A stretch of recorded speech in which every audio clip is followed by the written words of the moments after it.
प्रिय छात्र छात्रों, आज हम अपने बीए पार्ट फर्स्ट के सेकंड पेपर राजस्थान के इतिहास के अंतर्गत महाराणा सांगा का जो हमारा पिछला लेक्चर था उसी के क्रम में महाराणा सांगा के जो प्रमुख युद्ध थे और महाराणा सांगा की जो प्रमुख उपलब्धियां थी उनके बारे में बातचीत करेंगे। हमने अपने पिछले लेक्चर में उन परिस्थितियों का वर्णन किया था जिन परिस्थितियों में महाराणा सांगा ने मेवाड़ की गद्दी को संभाला था। जिस समय महाराणा सांगा ने मेवाड़ की गद्दी संभाली थी उस समय मेवाड़ की स्थिति अत्यंत अव्यवस्थित थी। उसके वित्तीय साधन बहुत कम हो चुके थे। इसलिए सिंहासन पर बैठते ही सांगा ने मेवाड़ में व्याप्त अव्यवस्था को ठीक करने का प्रयास किया और राज्य में वित्तीय साधनों को विकसित करने का प्रयास किया ताकि मेवाड़ के सैन्य संगठन को मजबूत बनाया जा सके। इसके बाद सांगा ने मेवाड़ के वर्चस्व को बनाए रखने के लिए, मेवाड़ के वर्चस्व को स्थापित करने के लिए राजस्थान में अजमेर पर आक्रमण कर उस पर अधिकार कर लिया और अजमेर से वो चाकसू की ओर बढ़ा और चाकसू पर आक्रमण कर उस पर भी अपना अधिकार स्थापित कर लिया। और क्योंकि इससे यह स्पष्ट होता है कि पूर्वी राजस्थान पर अब सुल्तान सिकंदर लोदी का नियंत्रण कमज़ोर हो गया है और इसी का लाभ उठाते हुए महाराणा सांगा ने चाकसू और अजमेर पर अपना अधिकार किया। इस जीत से केवल मेवाड़ की राज्य सीमाओं का ही विस्तार नहीं हुआ बल्कि राजस्थान में सांगा के वर्चस्व को स्थापित करने का सिलसिला भी प्रारंभ हो गया। इसके बाद सांगा को शीघ्र ही ईडर के राज्य में अपने समर्थक को गद्दी पर बिठाने का अवसर मिला। ईडर के राजा भान की मृत्यु होने के बाद सूरजमल को वहाँ का शासक बनाया गया, जिसकी 18 महीने के बाद मृत्यु हो गई। सूरजमल के बेटे रायमल इस समय अल्पवयस्क था, इसलिए सूरजमल का छोटा भाई भीम ईडर का शासक बना, जिसकी भी कुछ समय बाद मृत्यु हो गई। अब भीम के बेटा भारमल ईडर की गद्दी पर बैठा और इस समय तक सूरजमल का बेटा रायमल वयस्क हो गया था, इसलिए उसने भारमल को चुनौती दी, जिसके कारण उत्तराधिकार का संघर्ष प्रारंभ हो गया। रायमल ने सांगा की मदद मांगी और भारमल ने गुजरात के मुजफ्फर शाह से सहायता मांगी।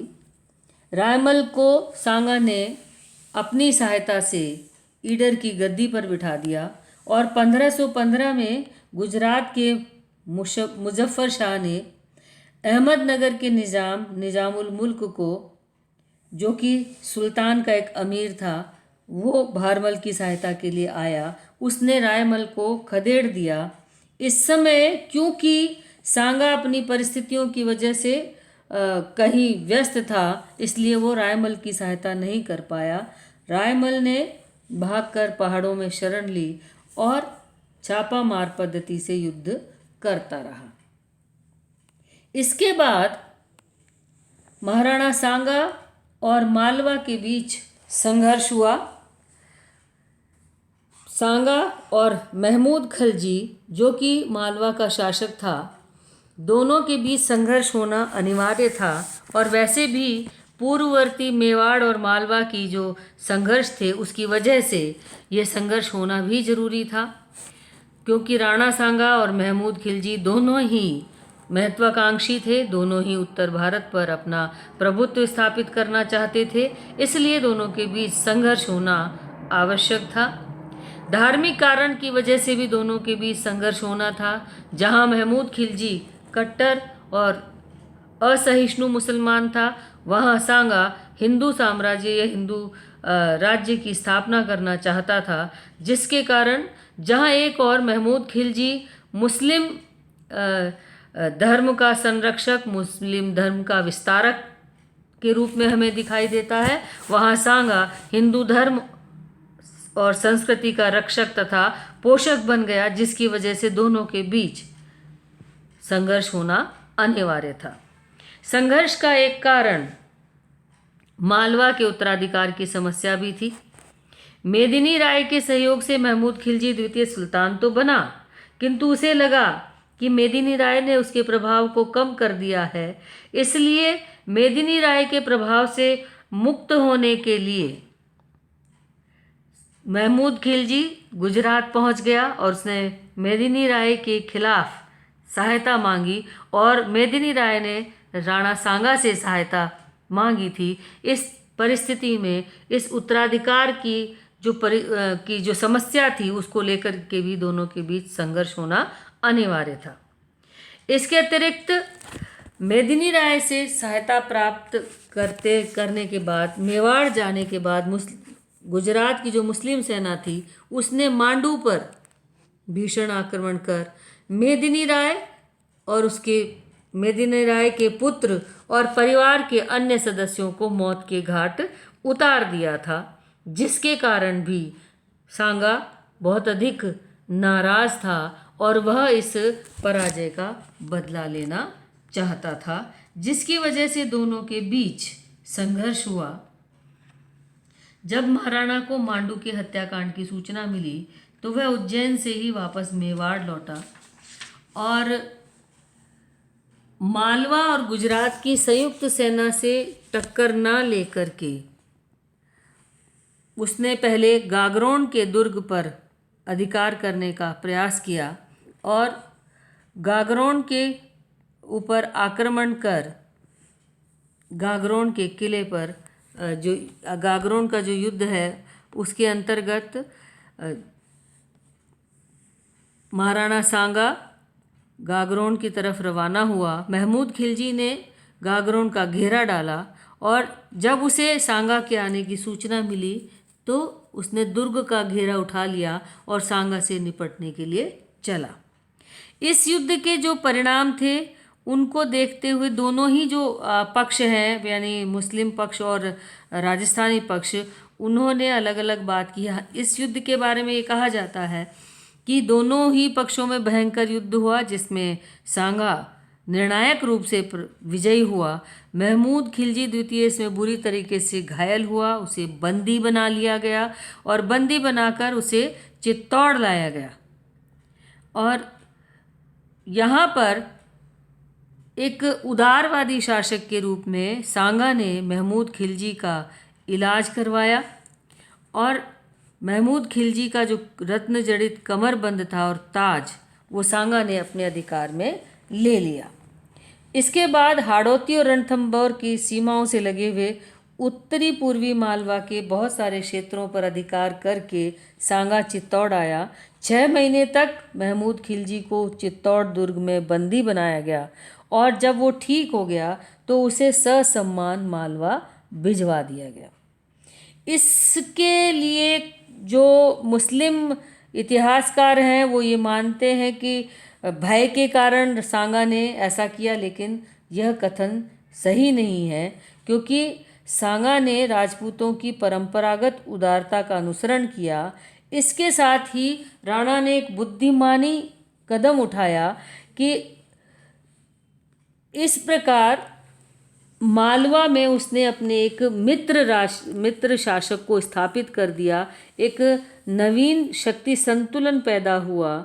हालांकि मालवा और मेवाड़ की जो मैत्री है वो कभी स्थायी मैत्री नहीं बनी, लेकिन फिर भी उस समय की परिस्थितियों को देखते हुए गुजरात के साथ मालवा का जो एक समझौता हो सकता था, एक शत्रुता हो सकती थी, उस शत्रुता से सांगा ने मुक्ति पा ली थी। इसके बाद गुजरात के सुल्तान मुजफ्फर शाह के आदेश पर निजामुल मुल्क ने भारमल को ईडर का राज्य दिलवा दिया। रायमल पहाड़ों में भाग गया और वहाँ से छापामारी पद्धति से युद्ध करता रहा और जैसे ही निजामुल मुल्क गया रायमल ने भीषण आक्रमण कर ईडर पर अधिकार कर लिया, जिससे गुजरात का शासक नाराज हुआ और उसने ईडर पर धावा बोल दिया और सुल्तान ने विजय प्राप्त कर मुबारिज उल मुल्क को ईडर सौंप दिया। और वीर विनोद के लेखक श्यामल दास कहते हैं कि लौटते समय सुल्तान ने एक जानवर का नाम सांगा रखकर उसे नगर के प्रवेश पर बांध दिया। किसी ने कहा कि सांगा को लेकर के कोई गलत बात कह दी, अपशब्द कह दिए, जिसके कारण सांगा को बहुत अपमानित महसूस हुआ और वह एक विशाल सेना लेकर पहले सिरोही पहुंचा। वहां से उसने बकाया खिराज वसूल किया, डूंगरपुर की ओर बढ़ा और डूंगरपुर का शासक भी सांगा के साथ इस सैन्य अभियान में रवाना हुआ। ईडर के मुस्लिम अधिकारी मुबारिज उल मुल्क ने सांगा के इस अभियान की सूचना गुजरात दरबार को भेजकर सहायता की याचना की, किंतु इस समय गुजरात दरबार दलबंदी के कारण समस्याओं में उलझा हुआ था। इसी बीच सांगा ईडर पहुंचा। ईडर के राज्य राठौड़ राजपूतों का राज्य होने के कारण मारवाड़ का राठौड़ शासक राव गांगा भी सेना सहित वहां पहुंचा। राजपूतों की विशाल सेना देखकर मुबारिज उल मुल्क भयभीत होकर ससैन्य गुजरात की ओर भाग गया और ईडर पर सांगा का अधिकार हो गया और सांगा ने ईडर रायमल को सौंप दिया। सांगा ने भागती हुई मुस्लिम सेना का पीछा किया और वह अहमदनगर तक पहुंच गया और उसके बाद उसने अहमदनगर के दुर्ग पर अधिकार कर लिया और मुबारिज उल मुल्क अहमदाबाद की ओर भाग गया। सांगा ने उसके बाद बड़नगर, विशालनगर जैसे इलाकों को लूटा, जीता और अपनी शक्ति का विस्तार किया।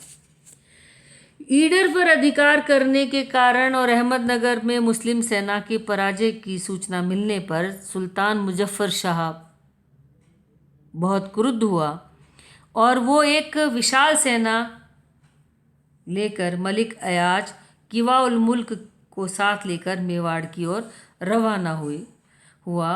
1521 में गुजराती सेना मोडसा पहुंची, जहां से उसकी सेना की एक टुकड़ी ने वागड़ क्षेत्र के कुछ इलाकों को जीता। फिर डूंगरपुर पर आक्रमण किया, जहां रावल गज्जा गुजराती सेना से लड़ता हुआ मारा गया। डूंगरपुर के बाद सागवाड़ा और बांसवाड़ा होते हुए गुजराती सेना आगे बढ़ी और बागड़ के शासक रावल उदय सिंह तथा मेदिनी राय के परिवार के कुछ सदस्यों का उसे प्रतिरोध का सामना करना पड़ा। उसके बाद गुजराती सेना मंदसौर की तरफ बढ़ी। मंदसौर सांगा का आश्रित राज्य था और अशोक परमाल यहाँ का शासक था। जैसे ही सांगा को इस अभियान की सूचना मिली, वह मंदसौर की ओर रवाना हुआ और मंदसौर से 25 मील दूर ननसा नामक स्थान पर उसने शिविर लगाया। यहाँ मलिक अयाज ने मंदसौर में घेरा डाला। मालवा का सुल्तान महमूद खिलजी भी गुजराती सेना के समर्थन में आ गया। कुछ दिनों के परिश्रम के बाद गुजरात की सेना दुर्ग की दीवारों को तोड़कर प्रवेश योग्य मार्ग बनाने में सफल रही, किंतु दुर्ग रक्षक राजपूतों के भीषण प्रतिरोध के कारण गुजराती सेना दुर्ग में प्रवेश नहीं कर पाई। इसी बीच मालवा और गुजराती सेनाओं के बीच मतभेद प्रारंभ हो गया, जिसके कारण सांगा ने कूटनीति का सहारा लेते हुए मालवा के सुल्तान को मालवा लौटने के लिए राजी कर लिया, क्योंकि उसका एक पुत्र सांगा के पास में जमानत के रूप में था। तो सांगा ने उसे उसका पुत्र लौटाने की बात कही, जिसके कारण महमूद वापस चला गया और उसके बाद मलिक अयाज की शक्ति कमज़ोर हो गई और अपने युद्ध में अपनी पराजय की संभावना देखकर वो वापस लौट गया, जिसके कारण मुजफ्फर शाह नाराज़ हुआ और उसने मलिक अयाज की बहुत अधिक भर्त्सना की।